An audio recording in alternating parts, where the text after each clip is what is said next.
Okay, so picture this. You've built a $100 million company. You've spent about 6 years to get there. You've done so from scratch. You've not taken a salary for about 18 to 24 months. You've lived off of ramen and frozen food and borrowed money from family and friends. And now you've finally made it. You own 20% of the company, and on paper, you're worth $20 million. Kind of worth it, right? So after all that grind, all you want to finally do is buy yourself a modest home. You're not really asking for a yacht or a private jet.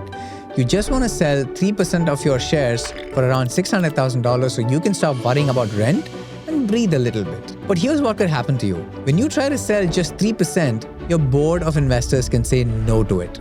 This is what is known as the secondary trap. It's how VCs keep control, where you've built something truly valuable but still can't afford to live a stable life. So in today's video of Americanomics, we're going to be breaking down the untold rules of startup secondaries, why it is so hard for founders to get liquidity, how investors keep control through your paycheck, and most importantly, what some of the smartest founders are doing to protect themselves before it's too late. Hi there and welcome to Americanomics, a channel where I, Akash Bhatt, share content to help everyday C with a visa, dream, and limited context understand the economics of life, ambition, and identity here in the United States. And I'm extremely thrilled to share that we are now part of 01 Network by Zerodha.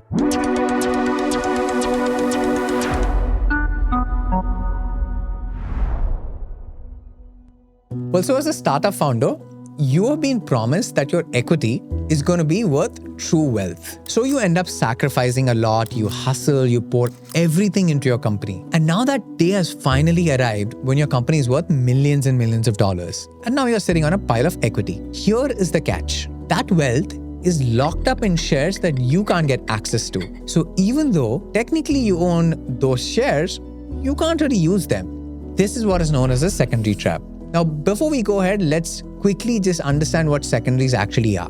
A secondary sale is when you, the founder, or an early employee, sell a portion of your stock to get cash. You're not really raising new capital or money for the company. You're simply trying to get access to some of the value that you've created. But in most cases, you just can't do it. It's not that straightforward. Now, you might ask me why. The answer lies in one simple word: control. Founders are often subject to transfer restrictions, board approval requirements, and ROFR, or first right of refusal clauses, that lets your investor block or delay any such sale. So in reality, even though you own these shares, you can't actually use them. It's a bummer. Now it's because your investors who sit on your board, who have given you millions and millions of dollars in capital to go build your dream company, deny your request. Now, they may do so because they have this vague belief that financial comfort could actually kill ambition. Now, this isn't really a hypothetical that I'm laying out for you. This is in fact quite a common scenario in Silicon Valley, where especially first-time founders try to raise secondaries without having the right set of advice or network around them. Meanwhile, the same investors who are telling you not to sell your secondaries are probably cashing out themselves because they're going to get a good exit and give money back to their LPs. When you do it, it's a bad signal, but when they do it, it's wonderful. A bit hypocritical, if you ask me, and the irony is that the investors will get liquidity early and often. In fact, many of these investors who tell you to stay hungry are second or third time fund managers who are already rich. So why is it that they can do it but you can't? How do you end up avoiding this trap, and what can you truly and really do to protect yourself, and how do you build value long term without sacrificing any of your short term life? Now in the next segment, we're going to cover that. Here's what some of the smartest founders in Silicon Valley have been doing. They don't wait until it's too late and their companies value something. They try and negotiate right up front. Before they sign a term sheet, they push back on blanket transfer restrictions and board approval clauses, because once they are in, there's no way to get rid of it. Second, they add time-based secondary triggers. These are clauses that allow you to sell a small percentage of your equity after, let's say, 4 or 5 years, or after you hit a certain milestone like $10 million in ARR, or you raise Series B funding. Third, cap those ROFR rights.